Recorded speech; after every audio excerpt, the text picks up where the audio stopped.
Christmas. Merry Christmas, young man.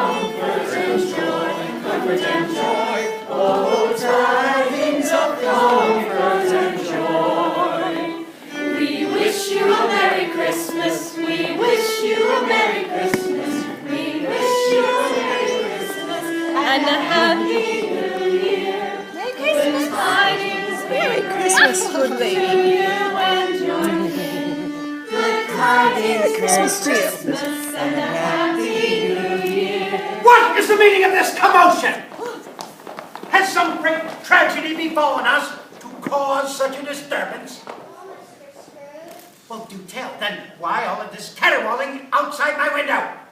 It's Christmas Eve, Mr. Scrooge. We wanted to bring you a Christmas song. Oh, you wanted to bring me a Christmas song, did you? Yes, sir. Well, I don't want a Christmas song. What I want is silence. Silence, I tell you. How's a man to get a decent day's work done with all of this caterwauling in the streets? I do not have time to waste hanging about listening to street urchins wailing about a holiday which I do not observe. Now, go away. But sir, it's Christmas Eve. What of it? A day like any other day. Not to be trifled away with frivolity when there's work to be done. Now, for the last time, be gone with you. Before I summon the law on each and every one of you. Be gone! Say, Mr. Scrooge, a very Merry Christmas to you. Humbug, be gone!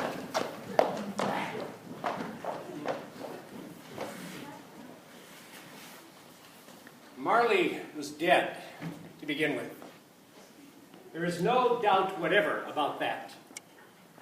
The register of his burial was signed by the clergyman, the clerk, the undertaker, and the chief mourner.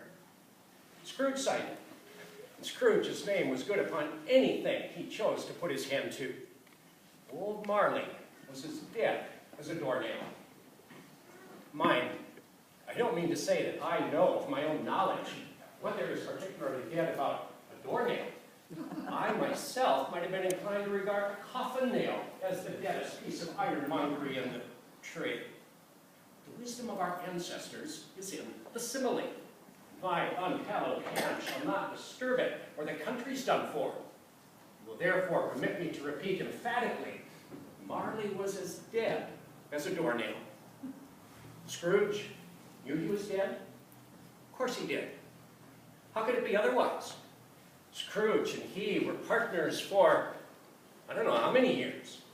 Scrooge was his sole executor, his sole friend, and sole mourner. And even Scrooge was not so dreadfully cut up by the sad event on the day of his funeral, except to say that Marley was an excellent man of business.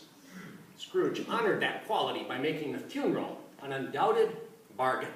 The mention of Marley's funeral brings me back to the point I started from.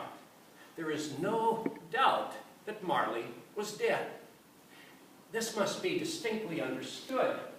Nothing wonderful can come from the story I am going to relate. Scrooge never painted out old Marley's name. There it stood, years afterwards, above the warehouse door. Scrooge and Marley. The firm was known as Scrooge and Marley. Sometimes people new to the business called Scrooge, and sometimes Marley. He answered to both names. It was all the same to him.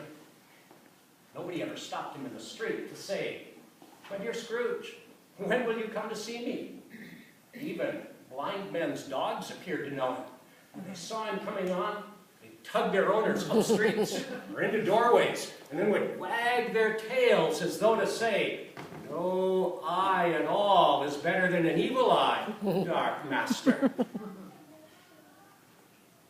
Once upon a time, of all the good days in the year, on Christmas Eve, Scrooge sat busy in his counting house.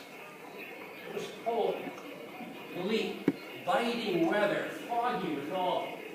He could hear the people in the court outside stamping their feet upon the pavement stones to warm them. The city clocks had only just gone 3. It was quite dark already. It had not been light all day.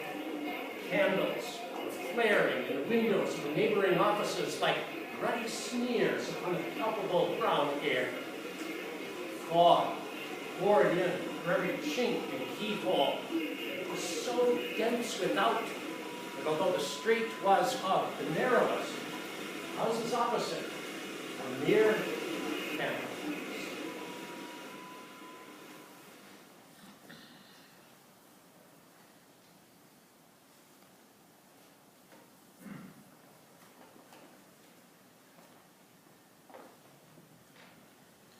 Mr. Cratchit. The fire has gone cold, sir. Mr. Cratchit, come here. What is this? Yes, and this? A waistcoat? Yes, they are clothes, and as such, once purchased, may be used indefinitely. Coal, on the other hand, burns. Coal is costly. We'll be using no more coal today. If I see you make one more move toward that coal bin, I shall be forced to assume that your services are no longer required. Well, would it be too much to ask you to get back to work? Of course, Mr. Scrooge.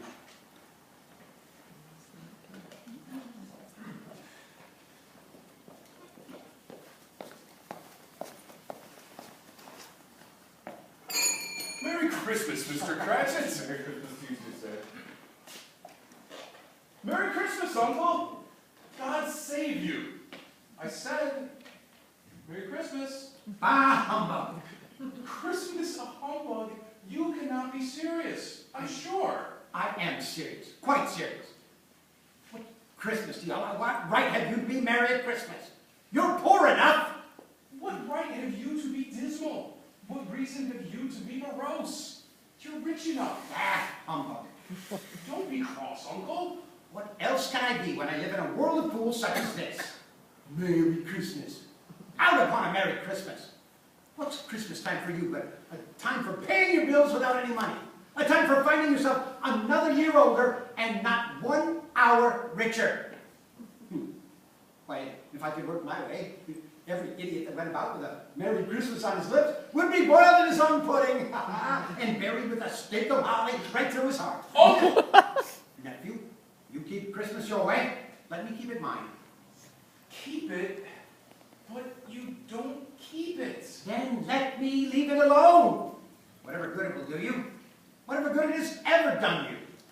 There are many things from which I have derived good and have not profited. I dare say Christmas among the rest. But I find Christmas to be a most glorious time. Why, it's a kind, forgiving, charitable time.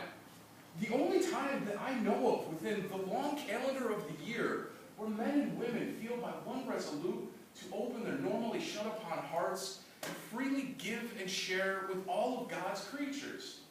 Therefore, Uncle, though it has never put a scrap of silver or an ounce of gold into my pocket, it has done me good, will continue to do me good, and therefore, I say, God bless it.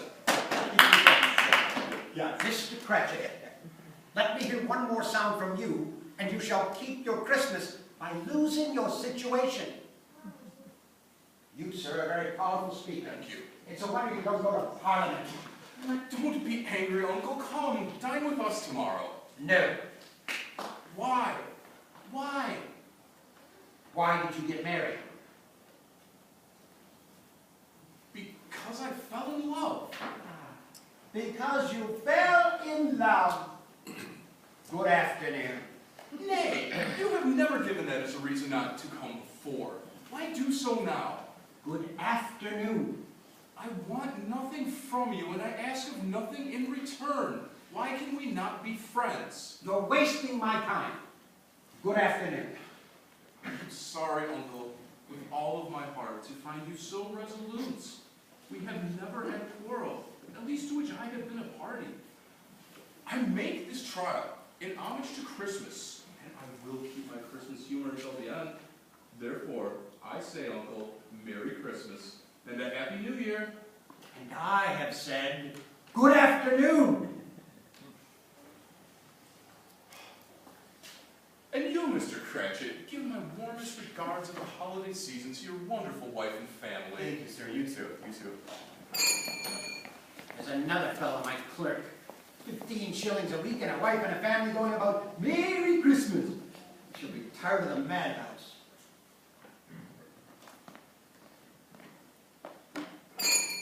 Scrooge and Marley, I presume? Yes, that's right.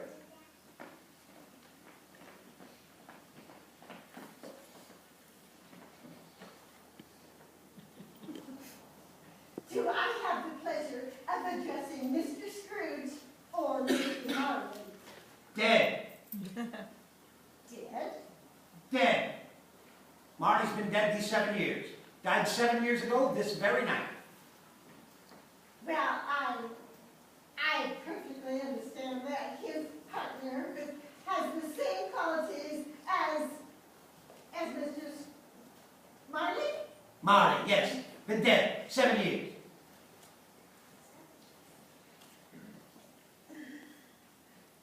In this festive season of the year, Mr. Scrooge, it is more than usually desirable that we should make some slight provisions for the poor and destitute who suffer greatly at this time. Many thousands are in want of common necessities, and hundreds of thousands are in want of common comforts, sir. Are there no prisons? Plenty of prisons. Yes, and the union workhouses, are they still in operation? Yes, but I wish they were not. And the treadmills and the poor laws in full vigor? Plenty of both, sir. I'm glad to hear that. From what you first said, I thought something had occurred to stop them of their usefulness. I'm glad they're still working. Under the impression that they scarcely furnish Christian cheer to the mind and body of the multitude, a few of us have endeavored to raise a fund to buy the poor some meat and drink and means of warmth. We choose this time because it is a time when want is keenly felt, and abundance rejoices. What should I put it down for? Nothing. Oh, you wish to remain anonymous. What I wish is to be left alone. Since you ask, that is what I wish. I do not make merry at Christmas, and I cannot afford to make the idle merry. I have given enough money to those institutions I just mentioned. And if there are people who are badly off, they should go there. But many can't go there, and many would rather die. Well, if they would rather die, then let them do so, and decrease the surplus population. Sure you can't mean that. I do, with all my heart. Now, if you will get on with your business, and let me get on with mine, good afternoon.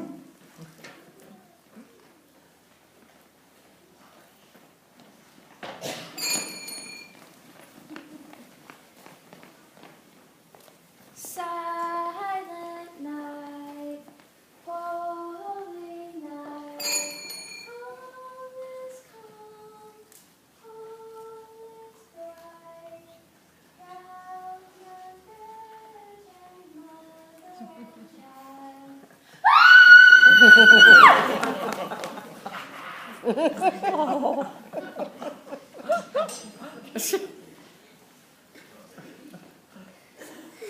Time, Mr. Cratchit. I suppose you'll need the whole day tomorrow. If it's quite convenient, sir. It's not convenient, and it's not fair. You'd consider yourself ill-used if I was to dock you half a crown for it, but you do not consider me ill-used when I pay you a whole day's wages for no work. Well, sir, it's only once a year. Oh, that's a poor excuse for picking a man's pocket every 25th of December.